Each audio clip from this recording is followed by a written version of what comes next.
Rock and roll racing rocked onto the Super NES in 1993 by a little-known developer called Silicon Synapse, though you may know them better these days as Blizzard Entertainment. Yes, the same guys that would later go on to rule modern-day society with a game where you can play as a kung fu panda once made a sci-fi racing game where you blow up aliens with crazy-ass vehicles while rocking out to an official soundtrack featuring the likes of Black Sabbath and Steppenwolf. No, I didn't just imagine all of that in some crazed fever dream state back in 1993. It actually happened, and it was called rock and roll racing. So did Blizzard have the same kind of magic back then that it seems to have today? Or is rock and roll racing a game that Blizzard would rather sweep under the rug out of sheer embarrassment after all these years? Well, put on your favorite 70s rock band tank top because we're about to rock out all over rock and roll racing. Start up rock and roll racing and you're treated to that awesome digitized soundtrack.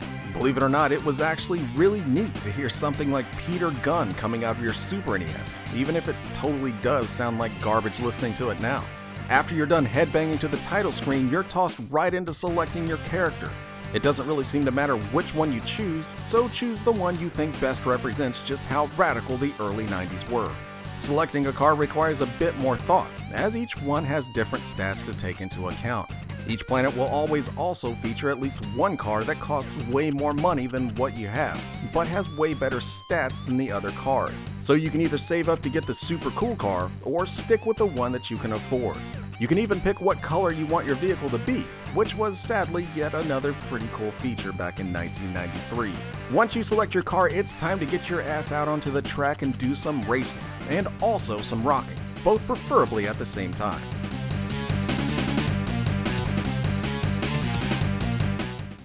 Playing rock and roll racing is a pretty straightforward experience, especially if you've played games like RC Pro-Am before.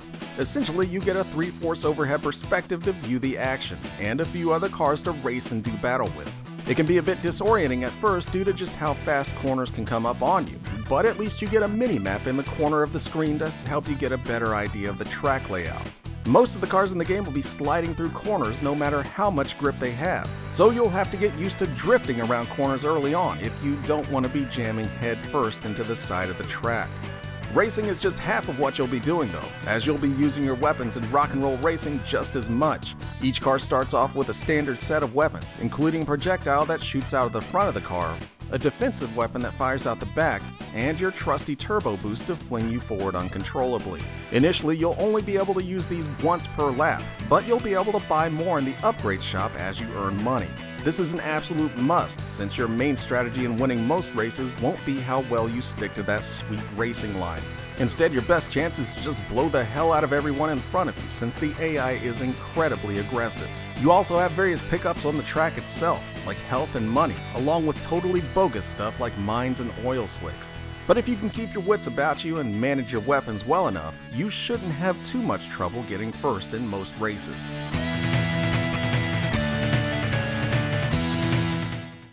After each race, you'll earn some money to spend on car upgrades that allow you to buff up everything from defense to cornering, and everything is worth considering.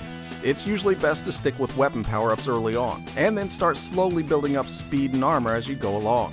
As mentioned before, you can only fire your weapons once per lap until you start putting points into upgrading it, and you definitely need to be able to use your weapons more than once per lap to get anywhere. Thankfully, most upgrades aren't too expensive, so you should be able to power up a good chunk of your stuff within your first few races. You also earn points after each race, which is what you use to progress in the game. Earn enough points to make it to the next division, and you can choose to blast off to the next planet. Or you can just keep racing in your current division to keep upgrading your car to max level, or saving money for a better car. And trust me, if you're still rocking that old car by the time you get to the next planet, you'll be in for a world of hurt. So definitely take the time to upgrade to the better cars before you move on to the next planet.